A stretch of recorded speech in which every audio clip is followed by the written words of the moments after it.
Yeah.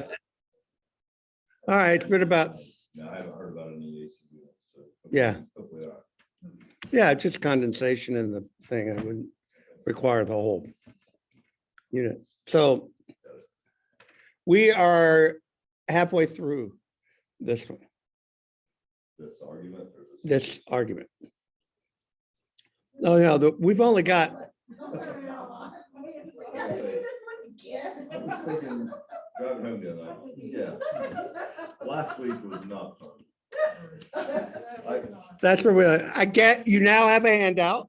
We do. I gave you, So are we gonna do it again now since we have the handout? no, we only got halfway through it.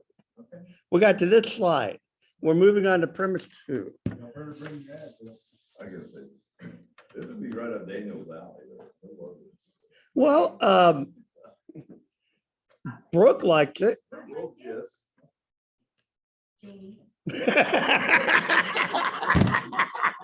The other one over there. You knew exactly, Jamie. How long have I known you guys now?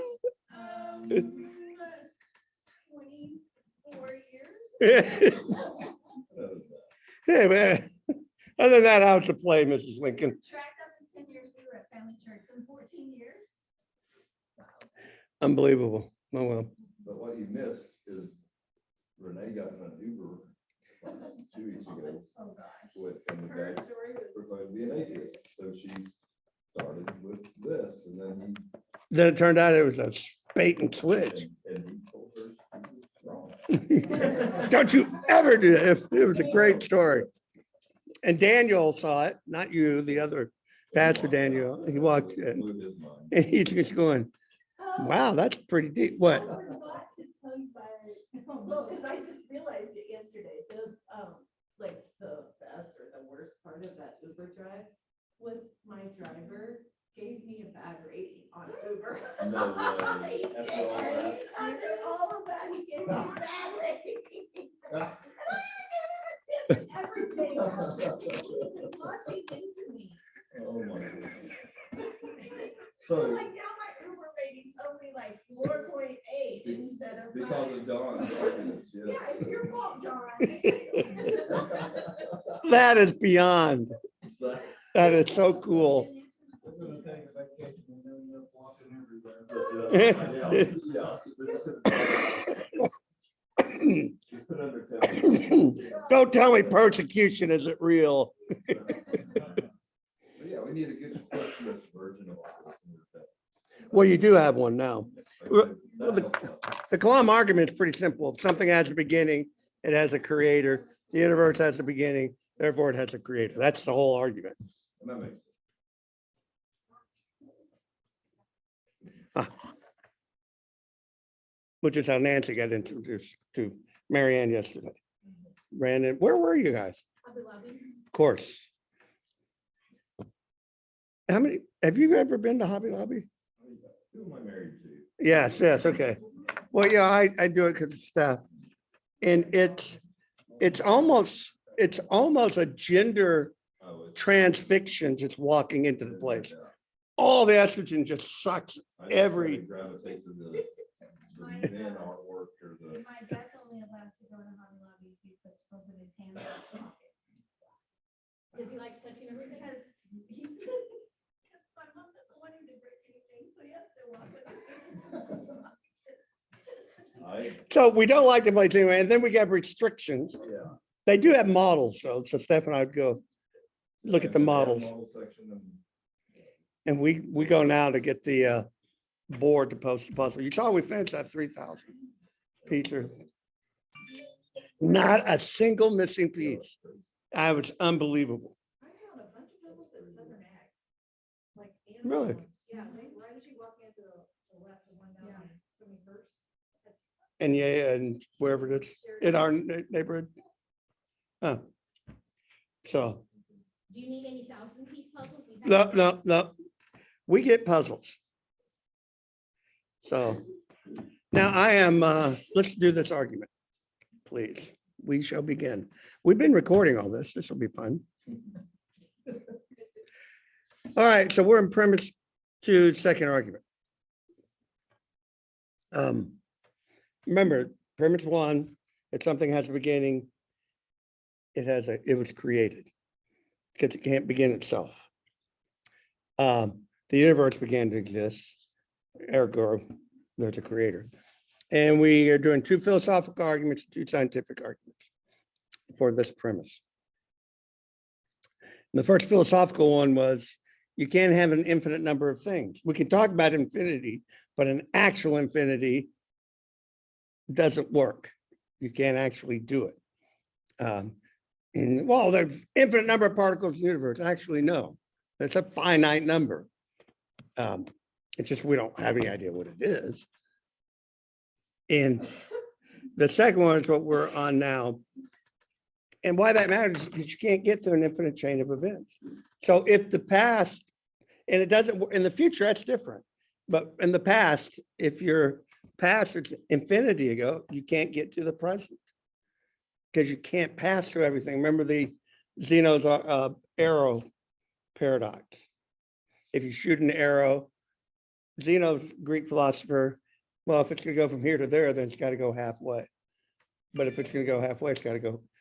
And you can always divide the halfway and you never get anywhere. And it's a paradox because obviously the arrow gets to the wall. So if you shoot it, speaking of which, my neighbor boy shot an arrow and I have a hole through my fence. I came out one day, there's an arrowhead. I go, I have a daughter, you 10-year-old miscreant. And they moved, so it's okay. But anyway, so you cannot pass through an infinite number of elements one at a time, which is how you experience time. It's succession. Counting to or from infinity. So you just can't do it. Because there's always more. From every past point, we can reach the present. Obviously, we're here. That's the atheist objection. It's called the fallacy of composition. If you have a property of a part, assuming that applies to the whole. Yes, we can go from 100, from 2022 to 2023, we can count, but that doesn't mean we can go from infinity ago to now. That's you understand the argument. There's no great series. There's no great logic behind it. It's just, that's obvious.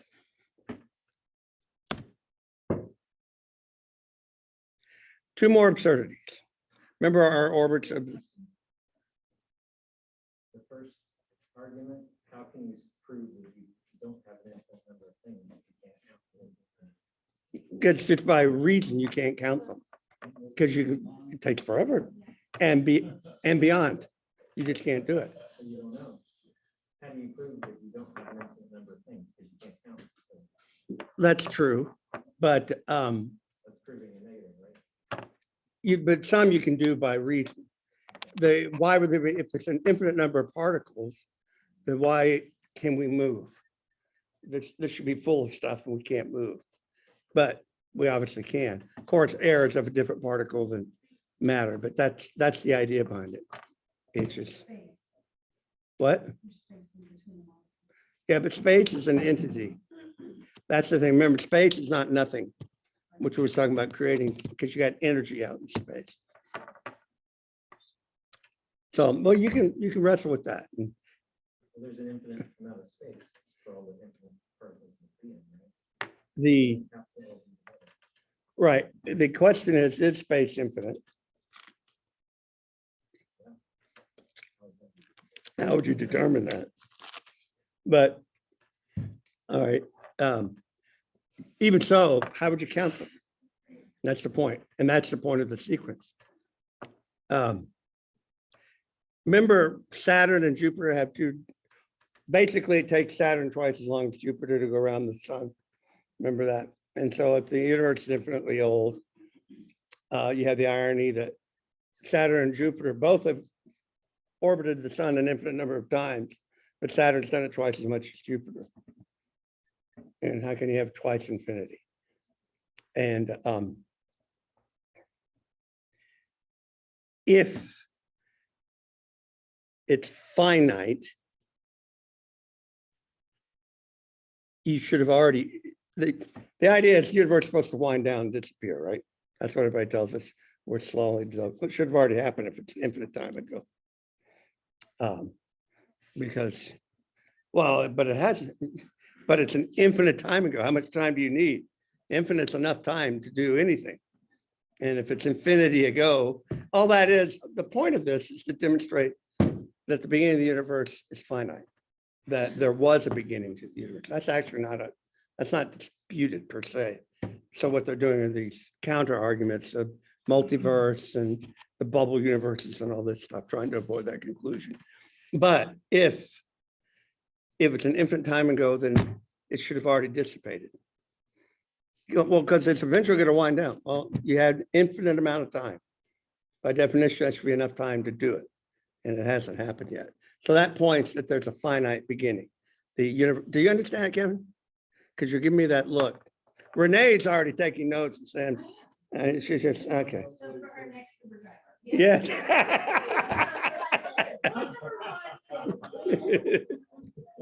I'm just like my dad. I'm playing. Okay. All right, first scientific argument, the expansion of the universe. And we know about the Big Bang.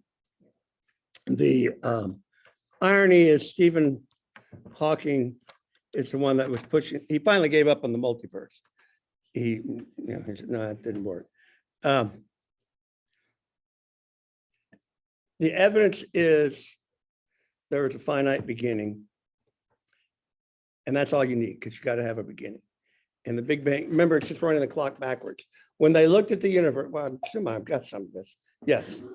So Einstein's equations, the universe is inflating or collapsing. It's one or the other. That's what his equation showed. And Friedman and Lemaitre proved that it's actually an inflating universe. And that you've heard of Hubble, the Hubble telescope. He's the one that saw the red shift. If you're looking at light, as it moves, if it's moving away from you, it shifts to a red color. If it's moving towards you, it shifts towards a blue color. And what Hubble notices everywhere he looked, it's red. It's a red shift.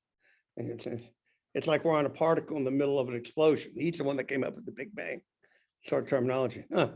Looks like everything's going away.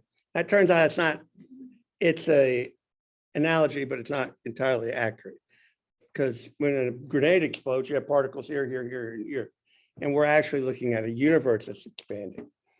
And they point towards, they say, take a balloon and put dots on it. And as you blow it up, the dots move further apart. But there's nothing inside the balloon. But anyway, anywhere that observer sees something, it's moving away. And wow, so it's getting bigger. All you gotta do is run the tape backwards. You see, it points to a beginning. That's where they came, what, 13.6 billion years ago or something, running it backwards. In man's time. Well, just, Yeah. what do you mean in man's time? Well, our time could be different than God's time, but yeah. Yeah, well, this isn't a theological discussion. What they're doing. Now, and the thing that's hard for me to get around, there's no before. You can't talk about before the Big Bang, because before it's a time concept, and time came into being with the Big Bang. And we're going, but, and I do a Jeff Jankowski. He spends most of Sunday school looking at me like this. What's Renee? Renee's hidden, I can't see her. I'm trying to scooch Kevin. And so I'm gonna show you guys. No, you're good. So, by the way, that's what Stephen Hawking and Stephen Penrose, that's what they contribute to this whole discussion. It's the beginning of time, which is why Hawking's book was A Brief History of Time. I mean, we knew about singularity, the Big Bang, but what he demonstrated, but time itself came into being there. And we know that God experiences time differently than we, right? And now I'm moving out of the Hawking discussion into theology. But if you really break down Genesis 1, time is created. The time markers are created, yes. So you go, okay, So remember, we're just trying to prove that the universe has a beginning. And the Big Bang kind of supports that. Now, is the standard model correct? The Big Bang and by the way, it's expanding ever faster. Redshift supports it. I don't know if you're aware of this, but in the 80s, if there was a Big Bang, there should be, did you see this Facebook post? Some kid, there's a little family in the backyard, and some guy sets off a Roman, what do we call those things? Roman candle. And then he just, it goes berserk. And you think that's bad. It's pretty bad. It's shooting everywhere. There's smoke. And then it shoots to the car. Wow. Yeah, it's unbelievable. And it just, you go, oh my. It's phenomenal. Anyway, if there's a Big Bang, there should be like an echo. And they'd expect the echo to be in the radiation. And in the 80s, they discovered it. The faint, it's microwave radiation, and that was the echo of it. And that was the vestige of the Big Bang. You closed your eyes. You went.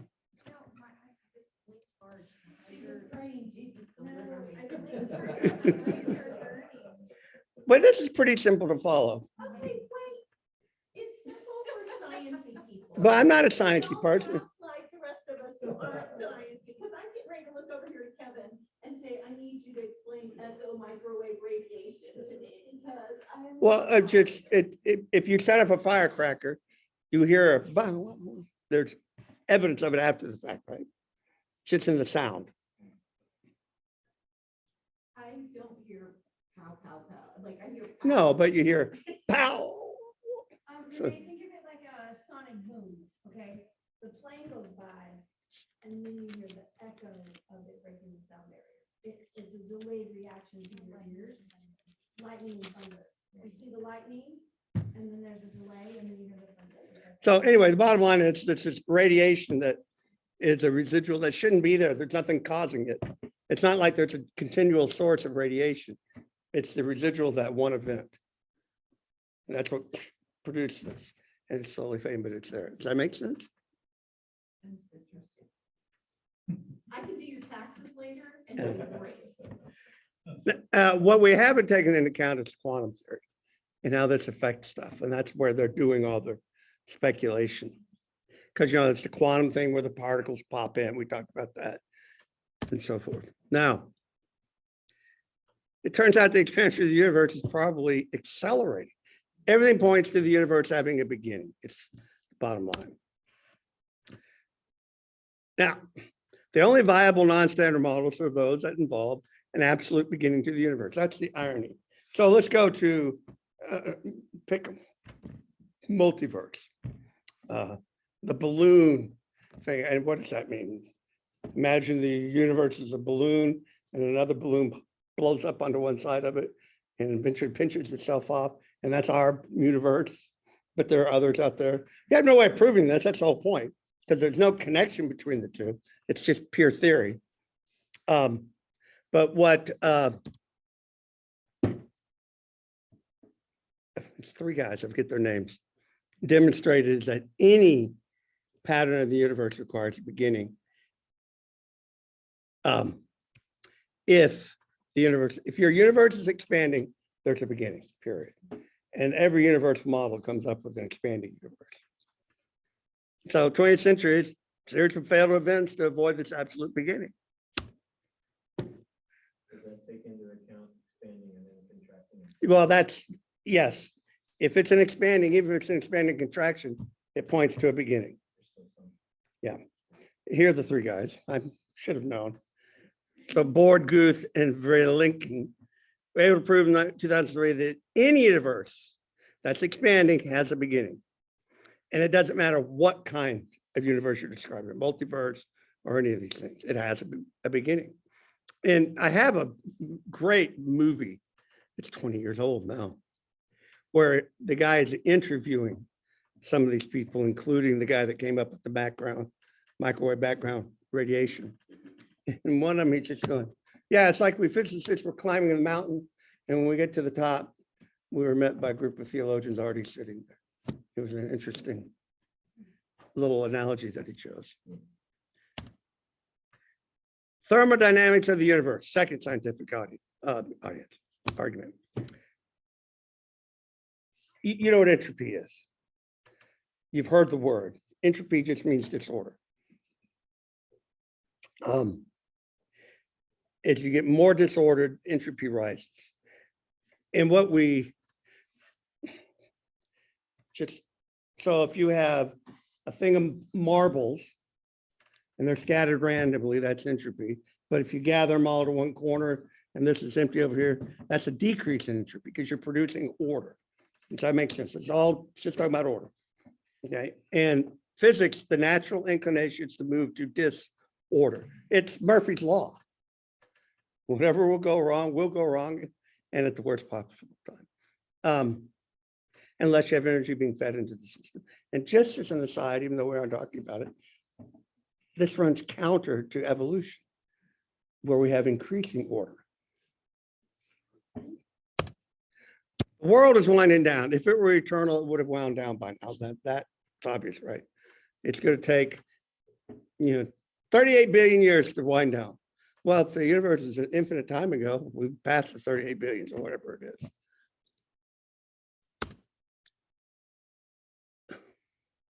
The Boltzmann is a guy, and he's got these, it's the idea that the universe, there's these separate little balloons that have branched out of another universe. And the whole, there's a standard way things work, but in any individual break off, it might be different. All of it will average out, but this one could be different than that one. And so you can have different physical laws in different places. Does that make sense? That's what he's arguing. And he's saying our world is an isolated pocket of disequilibrium, but elsewhere it won't be necessarily that way. And then I just, into the world scenarios, if the universe is expanding forever, it will never arrive at equilibrium. That's where we're headed. When we say the world's going to just stop, we're going to get to full distribution because it's expanding, right? Eventually you just expand and it's all scattered equally. And now you're at equilibrium and everything stops. But if it's expanding forever, that won't happen because it keeps getting bigger. If it doesn't expand fast enough, your thing collapses in on itself. So the expansion slowing down. No, it's actually accelerating. So how is that supposed to? Well, good point. Good question. They come up with a way, well, then this is going to change. So, but the bottom line, all these scenarios still point to a beginning. That's all we care about, because the actual details are not pertinent to the theological point, which is it has a beginning. It has a beginning. However else is going on, it has a beginning. And if you have a beginning, you have a creator. But the expanding and contraction, that's the oscillating universe. Bubble universes, I've been describing those, even baby universes. Notice I didn't have any details because I just didn't want to go into it. That's where Renee goes. There. Sets down her notes and just sits like this. Everything points to the universe having a beginning.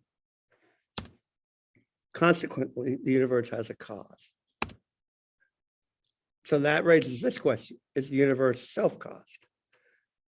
So the universe, if it has a beginning, it has a cause. The universe has a beginning, therefore it has a cause. The question is, did the universe cause itself or something else cause it? That's a reasonable question to ask. That's the only two options. Either it caused itself or something else did. Does that make sense? That's the only two options. Did it self-cause? Of course not. Because if the universe created itself, the universe would have to already exist. But it would have to exist before it existed. It's a contradiction, can't. So the universe cannot be self-caused.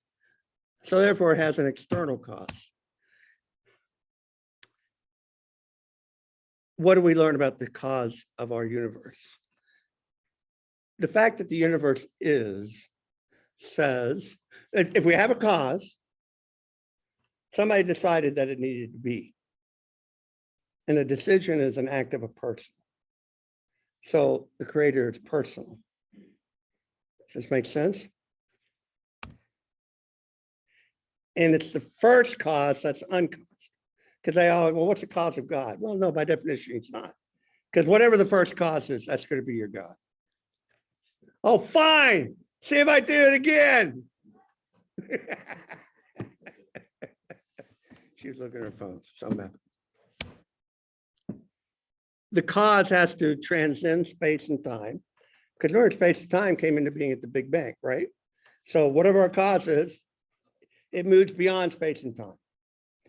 It's not within it. It may contain it, but it's not within space and time. Okay, so it's not in the bottle, but it might hold the bottle. Okay, that's what I'm saying.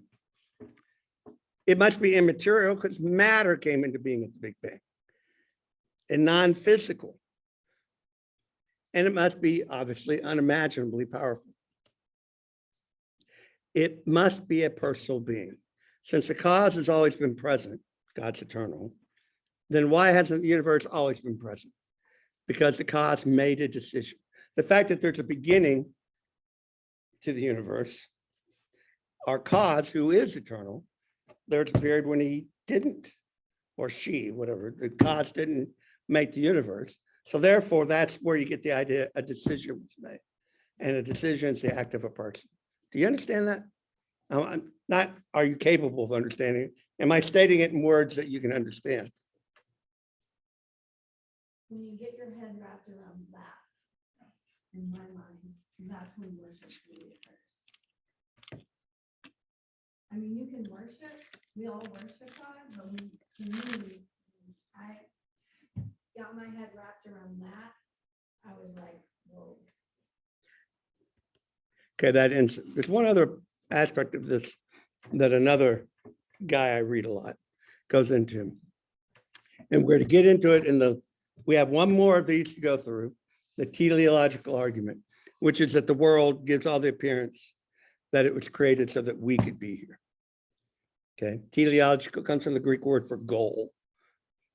Everything points that the universe had a goal, and that goal was us. And what's fascinating is to see how that's showing up in science in non-Christian